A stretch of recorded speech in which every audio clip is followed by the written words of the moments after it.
Tuan-tuan yang saya hormati, Allah Ta'ala sebut dalam ayat ni kaedah pendidikan.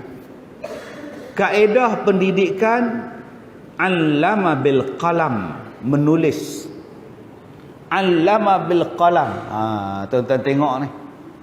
Ni khat. Khat apa ni? Khat apa? Nak kata apa ni? Khat raqa'ah bukan? Bukan lagi? Sulus bukan? Ni khat. Ni kalau belajar ni tuan-tuan, kalau setahun sekali belajar khat, tobat lahum tak lawa macam tu lah. Tiap-tiap hari kena berlatih, tiap-tiap hari kena berlatih, lama-lama cekap. Tiap-tiap hari menulis, lama-lama cantik tulisan. Cuba tuan-tuan tengok anak-anak kita sekarang, tulisan Rumi dia, tulisan Jawi dia cantik tak? Cik jawab, cik kabok kata orang. Tingkatan 5 pun tulisan huduk macam budak tadika. Ni anak aku hak mana satu tulis ni, ada je satu ke tingkatan satu. Sebab apa tulisan anak-anak sekarang tak cantik? Sebab jarang menulis. Di mana mereka menulis? Mereka type. Ni duk menaik di sini. Kerja dia menaik. Akum. Sampai naik je assalamualaikum tak erti dah. Alif lam sim apa semua tak erti dah. Dia tahu akum. Buat apa tu? Tulisan jadi tak lawa dah tuan-tuan. Budak-budak sekarang tulisan tak cekap. Berbeza dengan abang-abang ni. Walaupun sekolah biasa tapi tulis tu lawa tu. Pasal apa? Dulu hidup kita hanya dengan menulis saja. Dan itulah teknik pembelajaran yang awal Allah Ta'ala sebut. Sampai kiamat. Nak belajar, menulis. Nak mengajar, menulis. 2 tahun dulu, hampir 2 tahun dulu, orang cuba nak mengubah apa yang Allah sebut dalam Quran. Dulu di Afrika 2 tahun lepas, sekolah-sekolah tutup. Jangan datang sekolah di Afrika. Habis tu macam mana nak belajar? Buka komputer, menghadap komputer. Cikgu mengajar dengan komputer, budak-budak pun tengok komputer.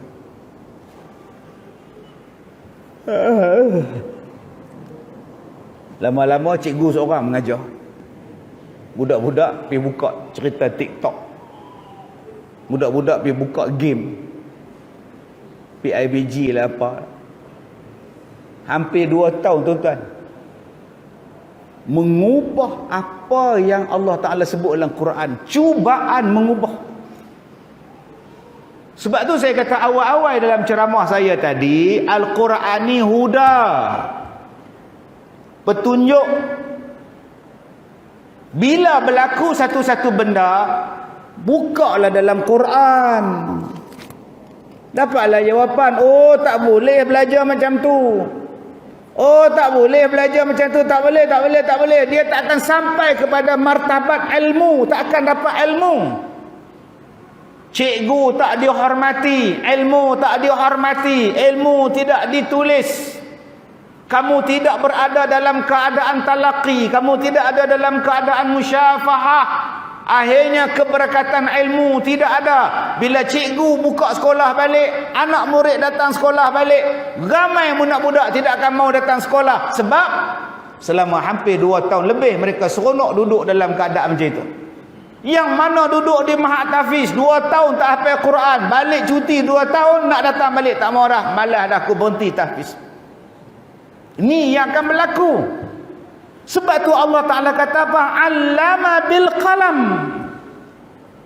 Quran. Sebab itu tuan-tuan, Islam ni, Quran ni, dia nak bagi kita cara hidup dalam dunia ni. Nak dapat ilmu tak boleh. Kamu nak kata kita tak boleh hidup belajar ilmu zaman zaman Tok Kaduk. Nak belajar ilmu budak-budak pergi sekolah, itu zaman lama. Kita melakukan transformasi. Duduk di rumah masing-masing. Cikgu pun duduk di rumah. Tengah duduk mengajar, ayam bunyi kat belakang. Itu bukan tuntut ilmu, tuan-tuan. 2 tahun di Afrika, mereka cuba nak ubah cara menuntut ilmu. Dan lebih malang orang Islam ikut satu-satu. Seolah-olah kita ni tak ada Quran. Nasib baik kita di Malaysia tak ikut. Di Afrika je ikut. Ini bertuahnya kita. Malang orang Afrika. Apa yang dibuat, apa yang disuruh, ikut belakang. Betul kata Nabi, la tattabi'unna sananal ladzina min qablikum shibran bi shibrin wa zira'an bi zira'in hatta law dakhalu fi juhri dhabbin lattaba'tumuhum.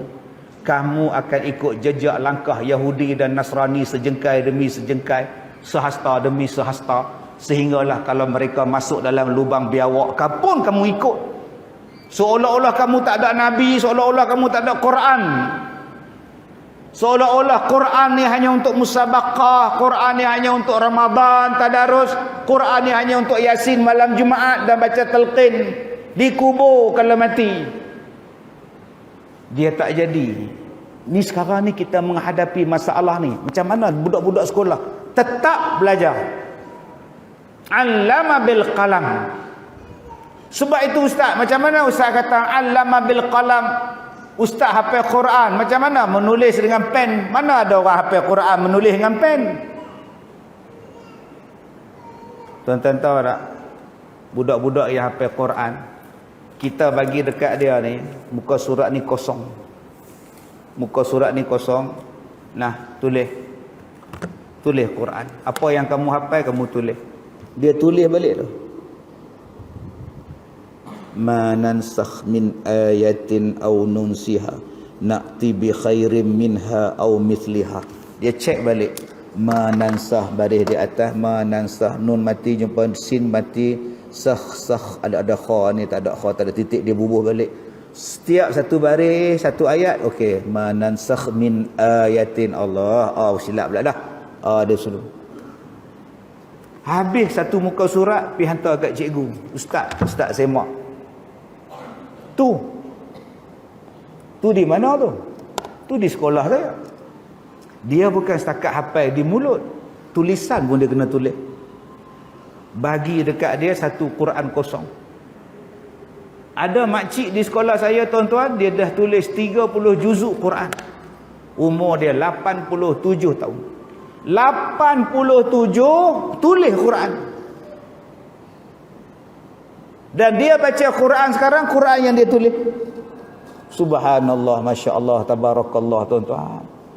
Sebab tu adik-adik, kalau nak hafal Quran, salah satu ingatan yang paling kuat, nombor 1, bawa dalam semayang. Jadi imam. Jadi imam, supaya adik-adik boleh ulang Quran dalam semayang. Jadi imam. Kalau jadi makmum, ikut tu imam. Kena tu imam enak atau enak, lega lah tak? Adik-adik jadilah imam. Masalah dia ustaz, saya tak diberi peluang oleh tu imam untuk jadi imam. Pasal apa? Saya budak ustaz. Itu imam kata dia lebih tua. Tua muam. Bagilah peluang untuk anak-anak jadi imam. Tengok budak-budak ni. Kamu dah hafal berapa juzuk? 8. Al-A'raf dah habis belum? Setengah. Jadi imam. Tak apalah pakcik lah imam. Aku nak dengar bacaan. Bila kamu hafal Quran, kamu dapat satu rakaat, satu muka surat. Aku nak rasa lama sikit sembahyang malam ni. Bayangkan imam cakap dekat budak tu. Kau baca satu rakaat, satu muka surat tau. Pakcik nak rasa lama sikit sembahyang isyak malam ni. Boleh? Boleh pakcik? Allahu Akbar. Amin. Bismillahirrahmanirrahim. Alif Lam Mim Sad. Oh, kita dengar Allah. Kitabun unzila ilaika fala yakun fi sadrika harajun min litunzira bihi wa dhikra lil mu'minin. Satu muka habis. Allahu Akbar. Besok pagi mati tu imam. Patut semalam dia cakap sayu je, pak cik nak rasa panjang sikit. Betul permintaan terakhir. Jadi kalau aku permintaan terakhir, biar aku suruh budak ni jadi imam. Biar aku juga baca, tak mati besok. Ni bukan masalah buang tabiat, ni masalah penghargaan, nak menghargai budak-budak. Kita nak mendidik budak-budak ni tuan-tuan, kita kena jadi contoh. Kita hak tua ni jadi contoh. Itu satu pendidikan. Satu lagi bentuk pendidikan, kita suruh depa dan kita pula tengok, itu lagi satu bentuk pendidikan. Mula-mula kita didik depa, Allahu Akbar. Budak-budak tengok, Bismillahirrahmanirrahim. Budak-budak tengok, oi, malam ni lagu apa? Rush ke? Sabar ke? Nahwan ke lagu untuk imam ni? Alhamdulillahi Rabbil Alamin. Nahwan tu. Dia belajar. Malam besok pula, kita suruh budak tu pula jadi imam. Mat. Jadi imam. Allahu Akbar. Bismillahirrahmanirrahim. Tu imam pula tanya. Nak kata ras tidak, nawal pun tidak, bayati lagi jauh. Oh sudah. Belajar. Bagus hang jadi imam. Pak cik suka dengar. Kenapa mereka perlu diletakkan di hadapan? Sebab mereka ada geng. Mereka ada geng. Bila Tok Siap, Tok Bilai kata, aman, ya Pak Cik, besok jadi imam, jadi Bilal sembahyang Jumaat boleh? Boleh Pak Cik. Hari Khamis malam Jumaat dia bagi tahu, besok Jumaat jadi imam, boleh? Jadi Bilal boleh? Boleh. Satu sekolah dia bagi tahu. Weh, besok aku jadi Bilal Jumaat. Weh, besok aku. Kawan-kawan dia khabar. Weh, besok Aiman lah, besok Aiman lah, besok Aiman lah. Separuh masjid semua budak tingkatan dia. Mbak, nak tengok Aiman bang. Allahu Akbar, Allahu Akbar. Tercengang budak-budak. Sedap dia bang. Hak kawan dia pula kata, semalam minum ketung dengan aku, sekarang jadi imam pula kata. Lama-lama budak-budak ni jadi baik. Sebab dia tahu kawan dia. Bukan setakat kawan dia datang masjid, mak bapak dia pun datang. Ayah, besok Haji Din minta Aiman jadi Bilal sembahyang Jumaat. Ayah dia datang awal, mak dia pun tak sembahyang, duduk depan tu, dia ambil gambar cucu dia. Bukan sembahyang pun, duduk kat depan pagar tu, ambil video anak dia. Tok dia datang, tok saudara dia datang, adik dia datang. Pasal apa? Nak tengok anak mereka jadi Bilal, jadi imam. Bukan susah kita nak tarik orang kampung main masjid. Ambil anak dia jadi Bilal muda, imam muda, datanglah satu keluarga datang. Kadang-kadang mak dia marah, pak dia tak main masjid. Awak tu main dam je. Awak tahu ada anak awak tu jadi Bilal, imam besok. Awak tahu tak? Imam di mana? Masjid lah. Main dam tak habis-habis. Bawa-bawa lah ke masjid, tengok anak jadi imam. Besok sembahyang maghrib, bapak tu datang tu, bawa kayu dam, papan dam datang, main dam kat situ pula, tengok anak dia. Tak boleh tinggal-tinggal, lepas dam itu tuan-tuan. Allah, tuan-tuan yang saya hormati, di sini disebutkan kepada kita kaedah pendidikan. Menggunakan pena, menggunakan pen, menggunakan pendidikan, mengadap, menulis. Dan kita berharap lepas ni jangan duk buat lagi dah, duk buat lawak 2-3 tahun lepas di Afrika tu. Yang tak ada komputer jadi susah, yang tak ada handphone berebut nak pakai handphone. Sekejap abang nak pakai, kejap adik nak pakai, mak nak pergi kerja pula, berebut handphone. Duit tak ada nak beli smartphone.